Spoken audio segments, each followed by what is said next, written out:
Bharatiya Janata party देखिए कहती कुछ है और करती कुछ है। क्या इस बात के सबूत हैं? क्या इस बात के प्रमाण हैं? कहाँ से ये बात आई कि आप वन नेशन और वन इलेक्शन की बात करेंगे तो उसमें जो एक्सपेंडिचर हैं वो कम खर्च होंगे, बल्कि बहुत सारी ऐसी दिक्कतें हैं जो सरकार के सामने आएंगी, इस देश के सामने आएंगी अगर हम वन नेशन और वन इलेक्शन की बात करते हैं। पहली तो ये बात तो ये हमारे basic structure of the constitution को ऑल्टर करने का काम है। कम से कम 10 आर्टिकल ऐसे हैं संविधान में जिनको बदलने की आवश्यकता पड़ेगी। पीपल्स रिप्रेजेंटेशन एक्ट जो हमारा है उसमें कई जो है अनुच्छेद ऐसे हैं जिनको बदलने की आवश्यकता पड़ेगी। दूसरी महत्वपूर्ण बात, मॉडल कोड ऑफ कंडक्ट, जब आप इतने पूरे बड़े देश में एक साथ चुनाव कराने की बात करेंगे तो कई महीनों तक मॉडल कोड ऑफ कंडक्ट जो है प्रेस पे रहेगा, जिससे आप ये समझिए जो मशीनरी है गवर्न करने की वो एकदम पैरालाइज हो जाएगी। आज आपका और मेरा आम आदमी के जो काम है, जो आज 10 दिन 15 दिन 20 दिन के लिए रुकते हैं, वो 2-2 3-3 4-4 महीने के लिए रुक जाएंगे।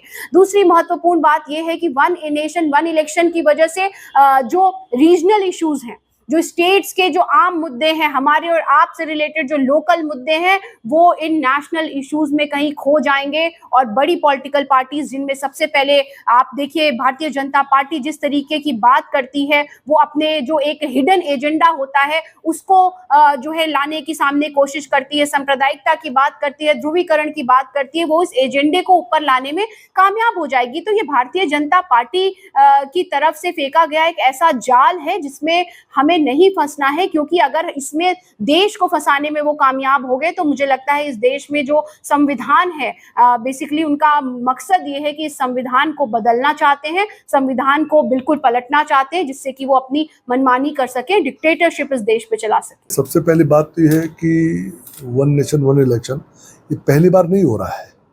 आज़ादी के बाद 1967 तक, 1967 तक ये ऑलरेडी होता चला आया है। उसके बाद से ये क्रम बदला है और ये विसंगतियाँ आई हैं चुनाव कराने में, और पूरे 5 साल हमारे आज चुनाव में चले जाते, चाहे स्थानीय निकाय के चुनाव हो, चाहे आपके पंचायतों के चुनाव हो, चाहे विधानसभाओं के चुनाव हो, चाहे वो आपके लोकसभा के चुनाव हो, और प्रदेशों के अलग अलग समय पर चुनाव होते रहते हैं।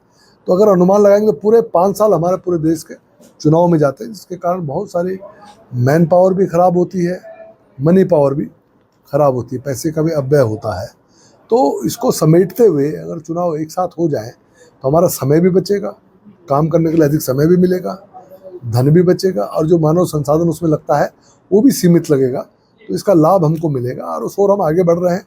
कल यहाँ पर कमेटी आ रही है और वो सभी स्टेक होल्डर से बातचीत तो करेगी, सब लोग अपना पक्ष रखेंगे।